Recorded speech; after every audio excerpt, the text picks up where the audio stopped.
site is unique in that it's a contemporary story, which makes it different than all the other parks. This is different. It can be tough.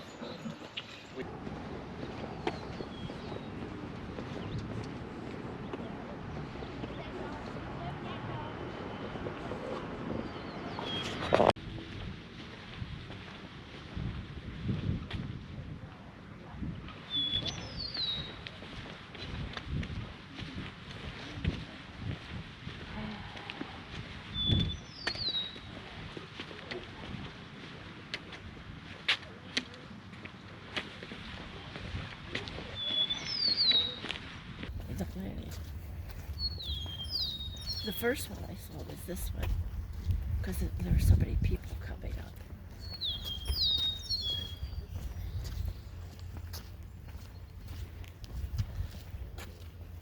Hello, Ian. Yeah. You just wanna...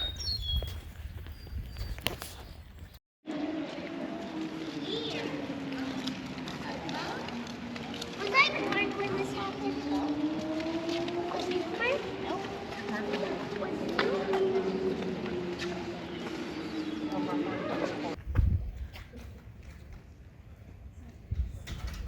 What happened that day where you had almost 3,000 people murdered.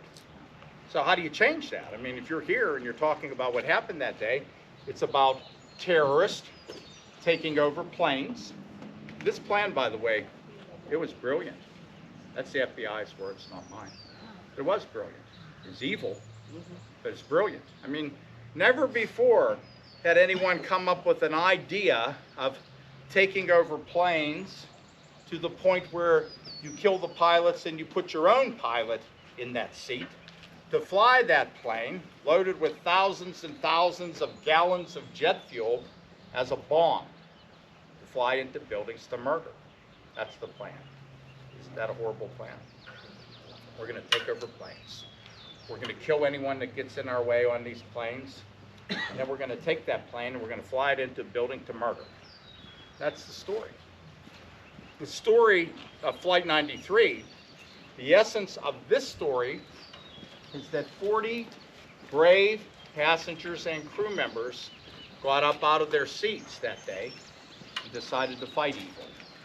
And because they got up out of their seats and were physically fighting with the terrorists, this plane does not reach Washington, D.C. This is the only plane that day that does not crash into a building and murder people on the ground. Now, we lost the 40 here, but it could have been much worse. Could have been much worse. If this plane would have made it to Washington, D.C., hit the Capitol or the White House, you would have had more than almost 3,000 people die. So we remember them. We honor them. And I use a quote by Albert Einstein. Perhaps you've heard of him. Brilliant man, maybe the smartest man who ever walked the face of the earth. I say man not to offend you ladies. I said smartest man that ever walked the face of the earth. But Albert Einstein said this. He said, the world is a dangerous place, not because of those who do evil, but because of those who look on and do nothing. And on Flight 93, think about it. They could have sat in the back of the plane, could have just sat there and done nothing. Evil would have ran its course, maybe hit that target in Washington, D.C. But in the back of the plane, they vote to fight, they get up out of their seats, and they fight with the terrorists, and in the fight to regain control of the plane, not to crash the plane here. Sometimes visitors come here and think that the passengers picked this spot. No, they're not thinking to die. They're thinking to live. They want to regain control of the plane. They want to pull those terrorists out of those seats. They want to try to land this plane somewhere to live, not to die. And thank God that it hit here and didn't hit a building or a town or somewhere in Washington, D.C. So in that sense, we're lucky. We're lucky. And we thank the passengers and crew of Flight 93. I'm going to talk about eyewitnesses who saw this plane. And you're not going to see anything that I'm going to talk about up in that visitor center. So what I'm going to share with you are things that are not in that visitor center. Now, I don't expect you to go up in that visitor center and read every exhibit. I had a guy come here one day with his wife. He read every exhibit. He was there for 2.5 hours. His wife shot through in about 20 minutes.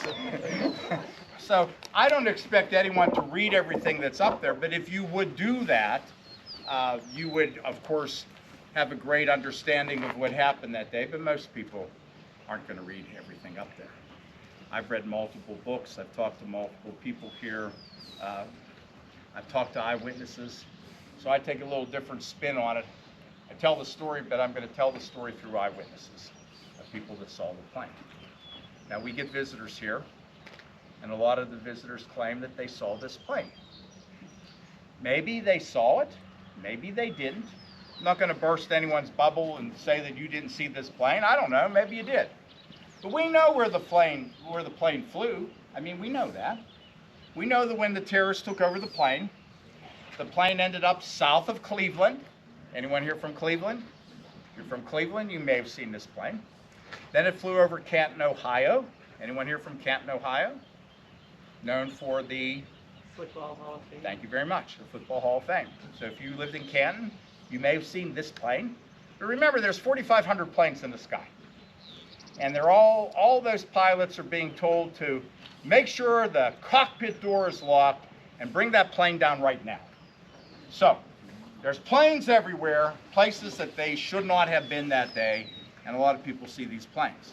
But like I said, if you're south of Cleveland, if you live in Canton, if you live south of the Pittsburgh airport, if you live in Greensburg, anyone here know where Greensburg is? Not far from here.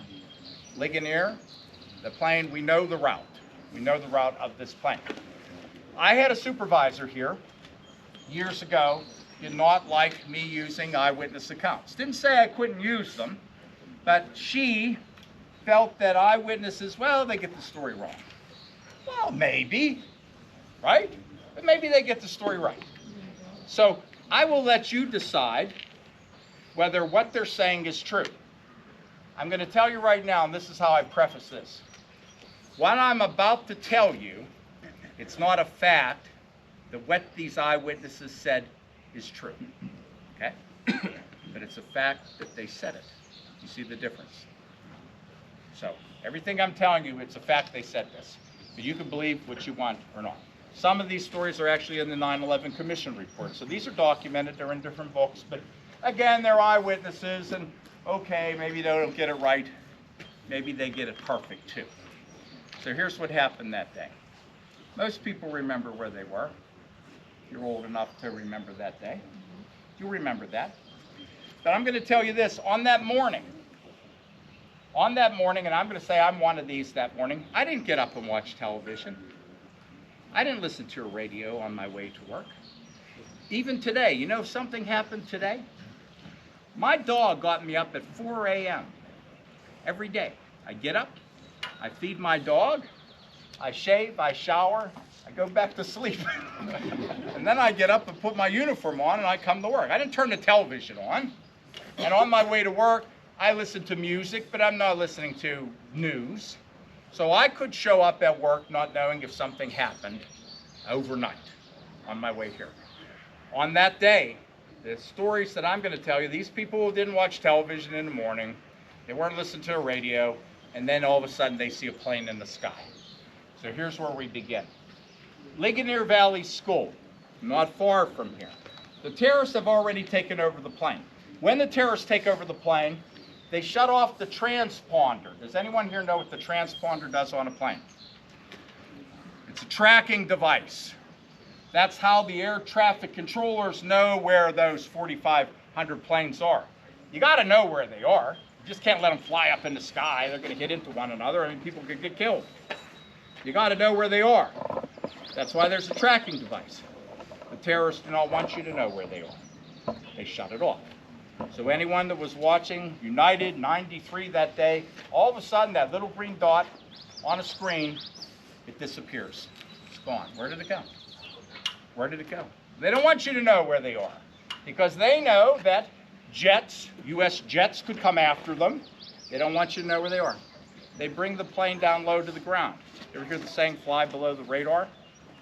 You don't want people to know what you're doing, where you are. They don't want you to know where they are, what they're doing. So the plane is low. We'll start with that. The plane is low to the ground. How low to the ground? Well, on that plane, when they took over that plane, the pilots may have been murdered. They were seen by Todd Beamer being dragged out of the cockpit. You all know Todd Beamer's name, right? What he said? What did he say? Let's roll. Right. You know, sometimes visitors get angry if we don't talk about Todd Beamer here. You didn't talk about Todd Beamer? He's the one who said, let's roll. Well, that's true. He said that, and that's how we know what I'm going to tell you next. Todd Beamer's on the phone. He's talking to a Verizon Airphone operator. At first, he wanted to talk to his wife, and then he decides he doesn't want to talk to his wife. He doesn't want to get her upset. She's pregnant. So he decides, I don't want to talk to her. So he's talking to this operator. And in talking to this operator, he tells the operator that he just witnessed the pilots being dragged out of the cockpit. Now they're lying on the floor in first class. He says incapacitated, possibly dead. How many of you have flown on a plane? Put your hands up. Keep your hands up if you were in first class. I hear it's quite lovely. I've never flown first class. I don't know anything about first class. Anything I know about first class is from watching Seinfeld, the comedian. One time he got bumped to first class, and Elaine got stuck in coach, and there's a guy sleeping on her, and you know. So it's lovely. Not on this thing. Guess who's in first class? All the terrorists. All the terrorists on these 4 planes are sitting in first class. There's 4 terrorists sitting on Flight 93 in first class. There's 10 people sitting in first class, and 4 of them are the terrorists. They got you surrounded. Terrorist pilots in the first row, right in front of the door. 2 terrorists are halfway back in the 3rd row, and you got a 4th terrorist in the 6th row. They take over this plane. They shut off that transponder. They put the plane on autopilot. The plane is flying itself. That's how we know it's on its way to Washington, D.C. After that, we don't know. It's either the Capitol or the White House, but don't let anyone tell you it's definitely the Capitol, and don't anyone tell you it's definitely the White House. It's one of the two. And we know it's on its way to Washington, D.C. because the plane is flying itself to the Reagan National Airport. Those terrorists pushed everyone to the back of the plane. When the plane was taken over, the pilots were possibly murdered. You had a passenger in 5B sitting in front of one of the terrorists, instantly murdered. Don't know why. Did he get up to try to help the pilot? I don't know. We don't know everything about this story, but I can tell you the facts. I'm telling you right now, it's a fact that Mark Rothenberg was murdered in first class. He's sitting in 5B. It's a fact that those 2 pilots are lying on the floor, according to Todd Beamer. Are they dead or alive? Don't know.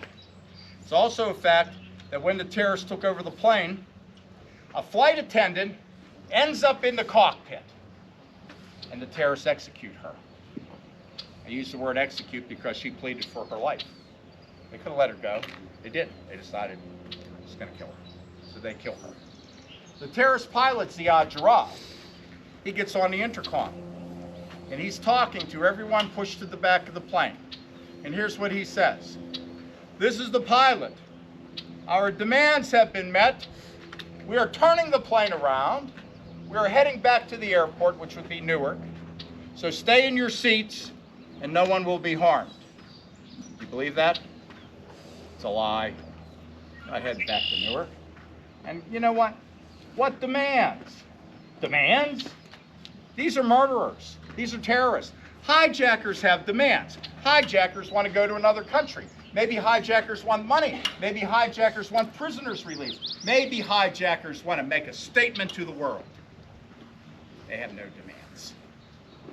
They want you to sit in the back of the plane because they know if those 40 people get up out of their seats and fight back, the terrorists are going to lose.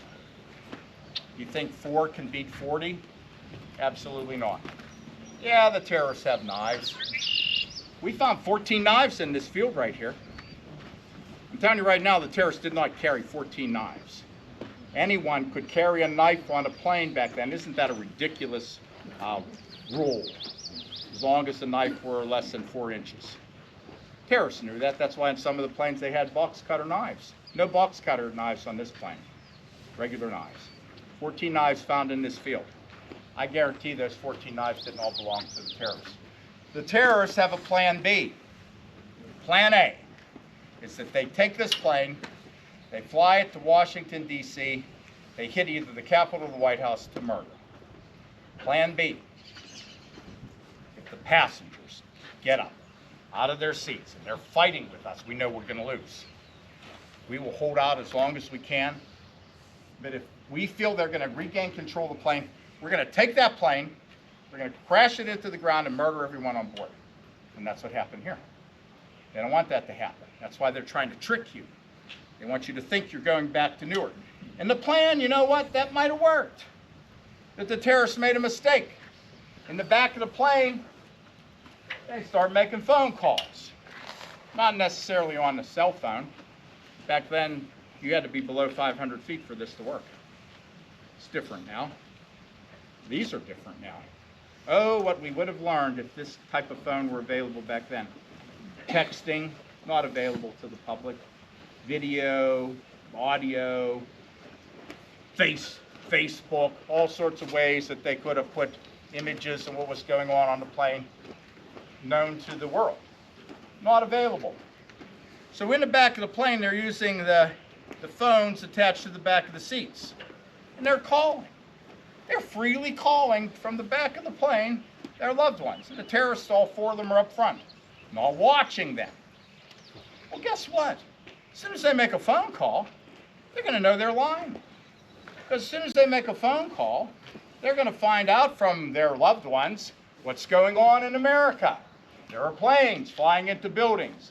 The World Trade Center's been hit. The Pentagon has been hit. They're saying on television that these are terrorists. They're saying on television that Osama bin Laden is behind all of this. You know the term, the jig is up? The jig is up. They know they're lying. And in the back of the plane, they vote to fight. They vote to fight. So this plane, when they took over the plane, it crossed into Ohio. It flew south of Ohio. It flew over Canton, Ohio. It flies over Greensburg.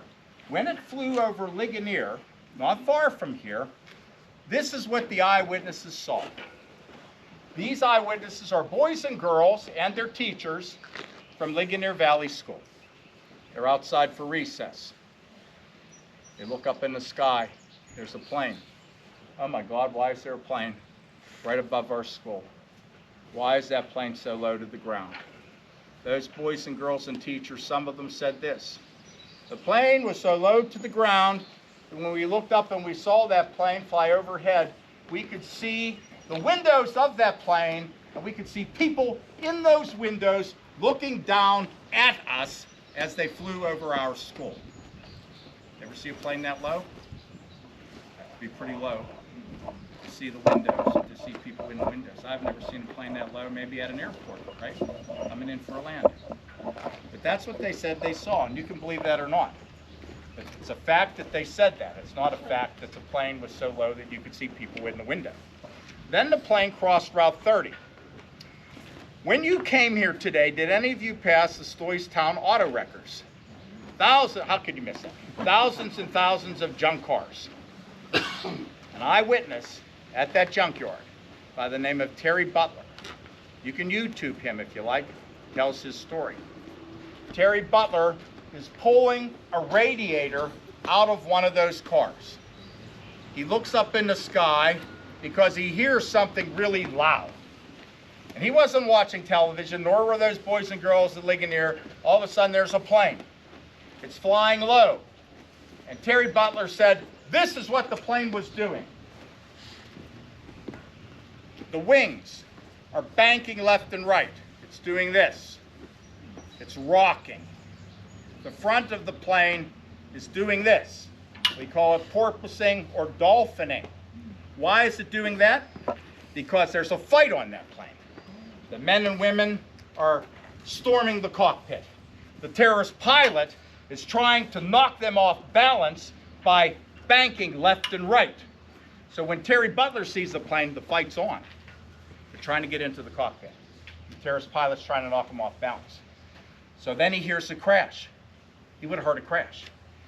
If you drove from where that junkyard is to here in a car, 10 minutes maybe, a plane, a jet like this at 563 miles an hour.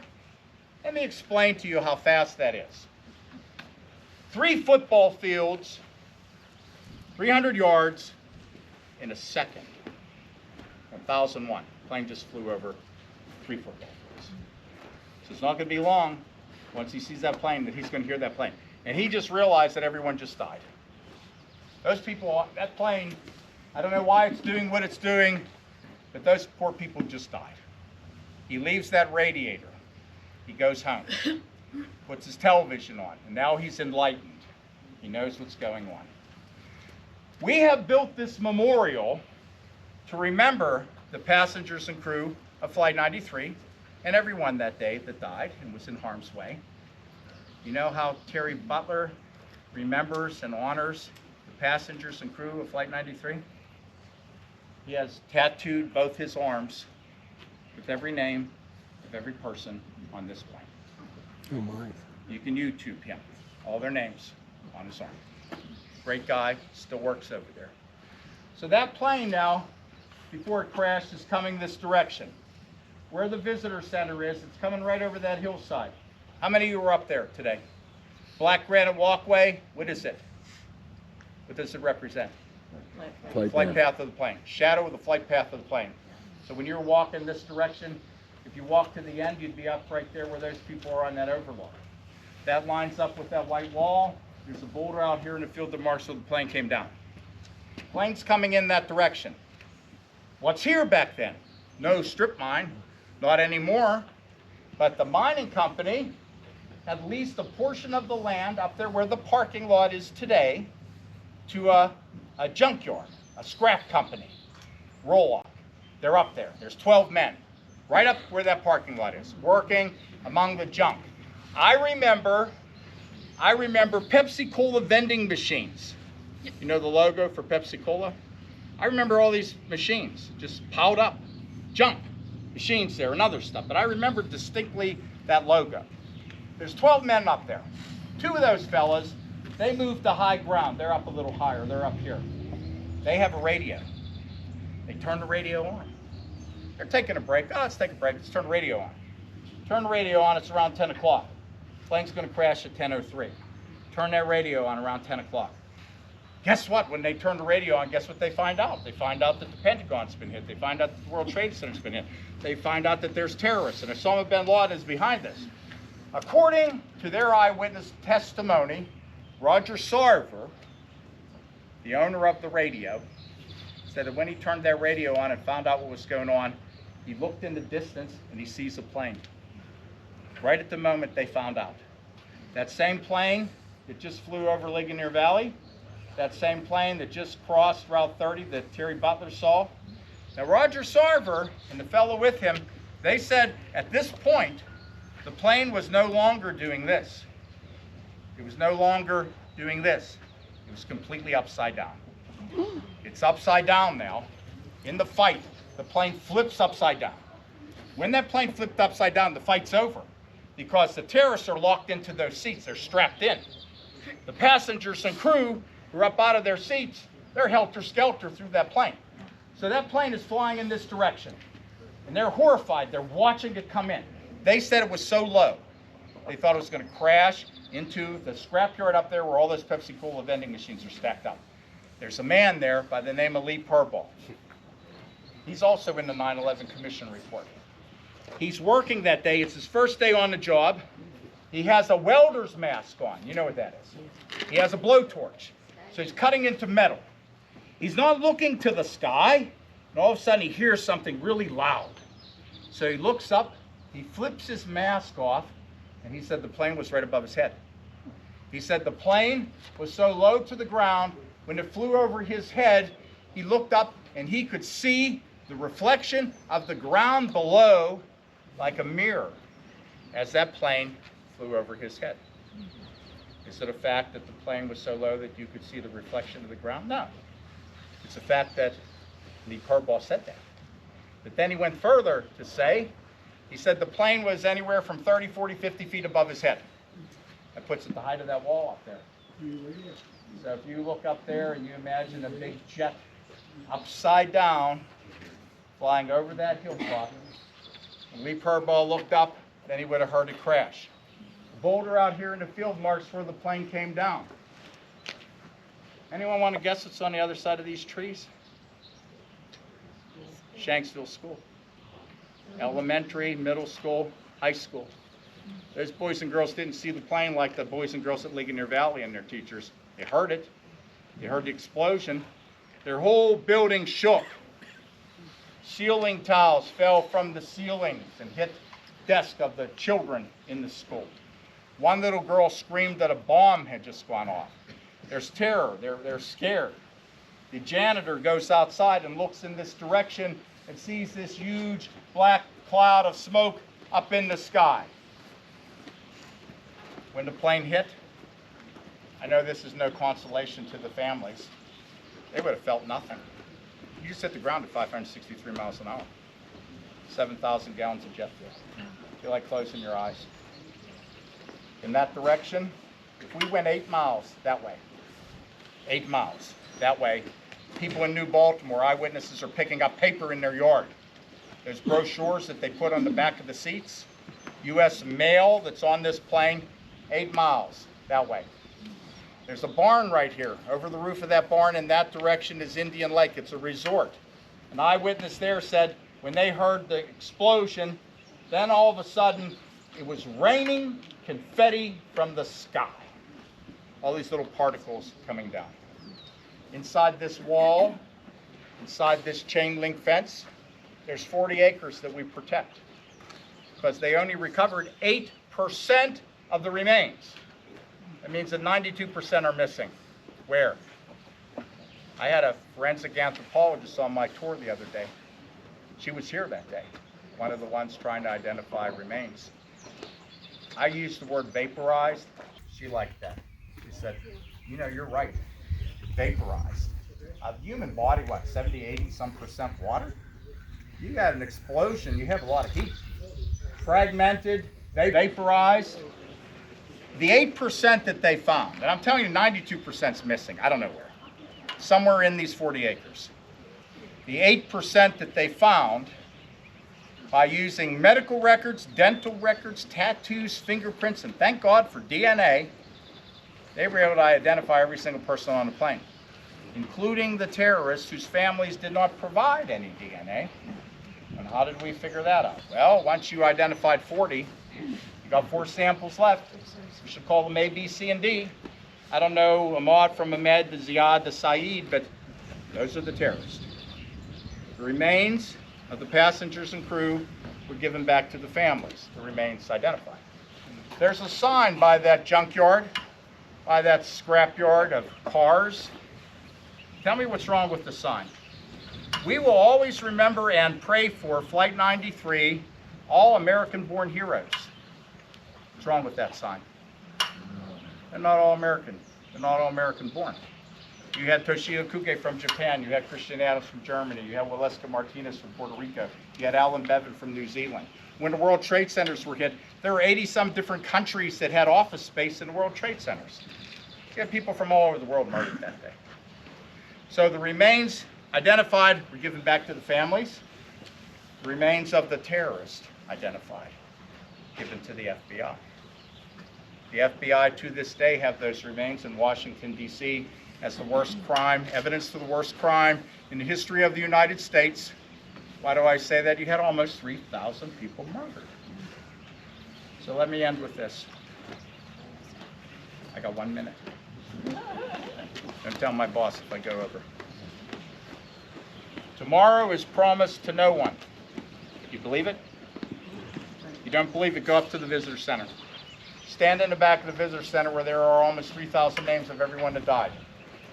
Believe me, when they got up that morning and they washed their face, brushed their teeth, went up an elevator to the World Trade Center, boarded a plane, like a group of boys and girls in Washington, D.C., traveling with their teachers on their way to Disneyland because they won a contest through National Geographic.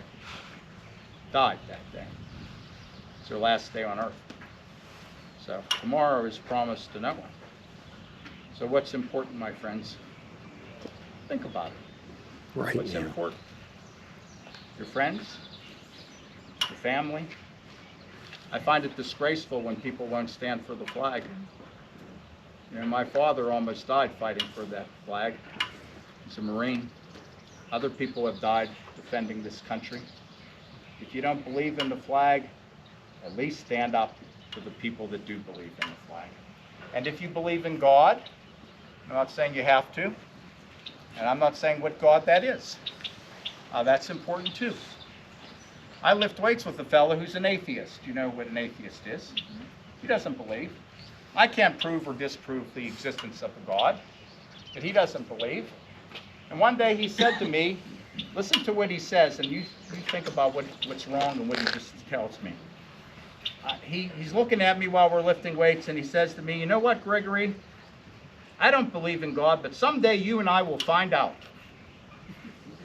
I laughed and said, if you're right, we're not finding out anything. Think about that one.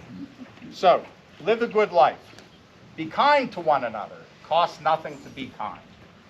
Take advantage of being with your family today, your friends. You're enjoying a beautiful sunny day. Guess what? There's 40 people here that will never feel that sunny day ever again. So, thank you for listening. God bless you. And have a beautiful day. My name's Gregory Zaborowski. Thank you. Thank you.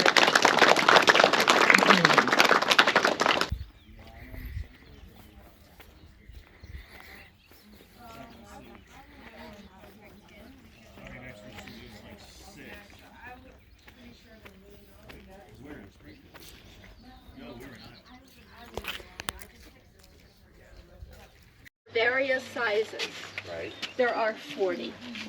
There are 40 amazing passengers and crew members, different personalities represented by the different sizes of the notches and facets of the and the strength of them. And this gate is made of hemlock timbers. Wow. So It weighs a this ton. is one of my favorite parts of the memorial because it actually tells the whole story of Flight 93 within this gate. And where were these timbers from? Local barns?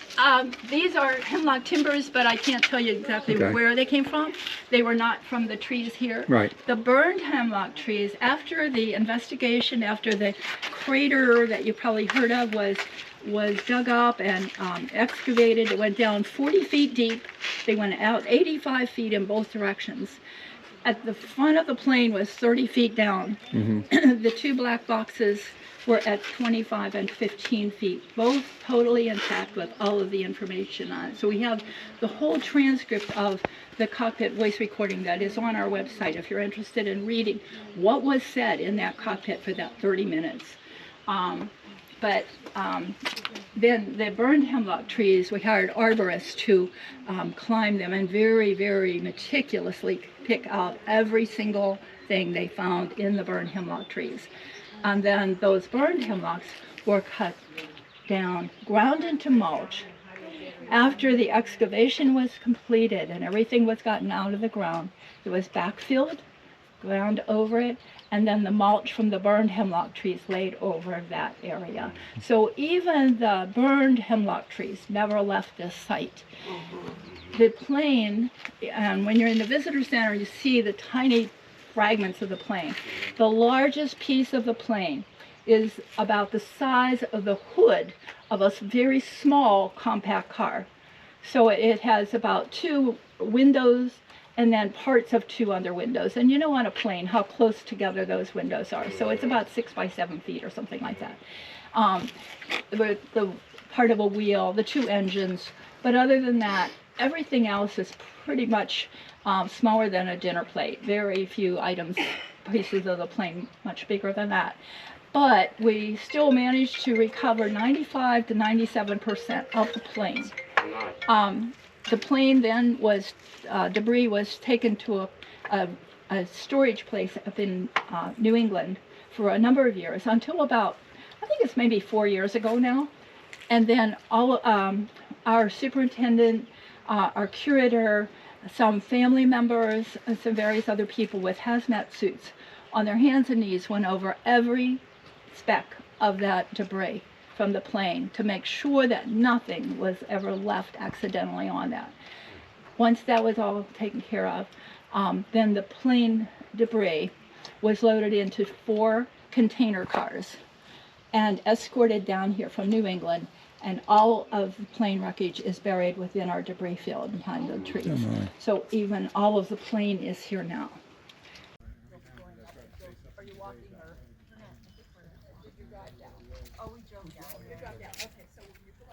But contributing what they could, and then some corporate donations, of course, too. So, but this is built by the people. So we started out with just a little makeshift memorial up on the hillside that I can't show you right now, but when you're walking up to get to your car, you'll see off to the left, you'll see a trail that zigzags up over, and up at the top were 2 black signs. That's where the temporary memorial was. And that was all there was at the very beginning. Really thousands and thousands of people living for this little place. And then the visitor center, you'll see a portion of that will show you what that kind of looked like and some of the things that have been left. And then we, at the 10th anniversary, we opened this first part of the permanent memorial.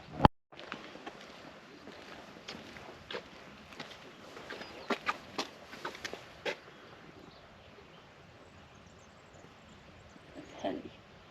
Yeah.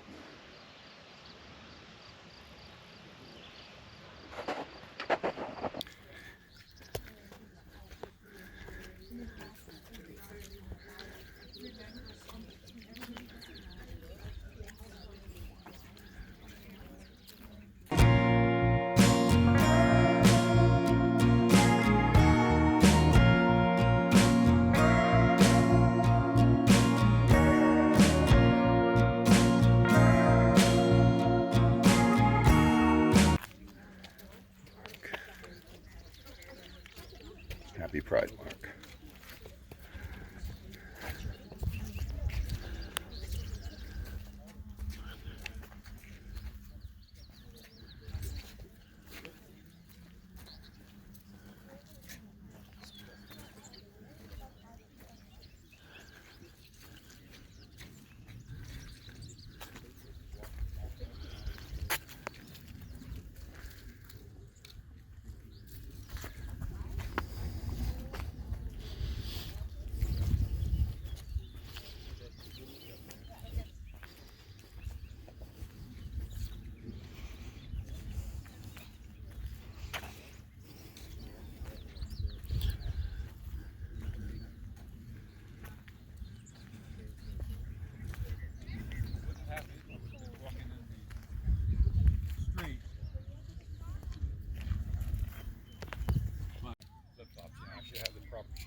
So it's interesting that the expansion lines are related to the hemlocks. Yes.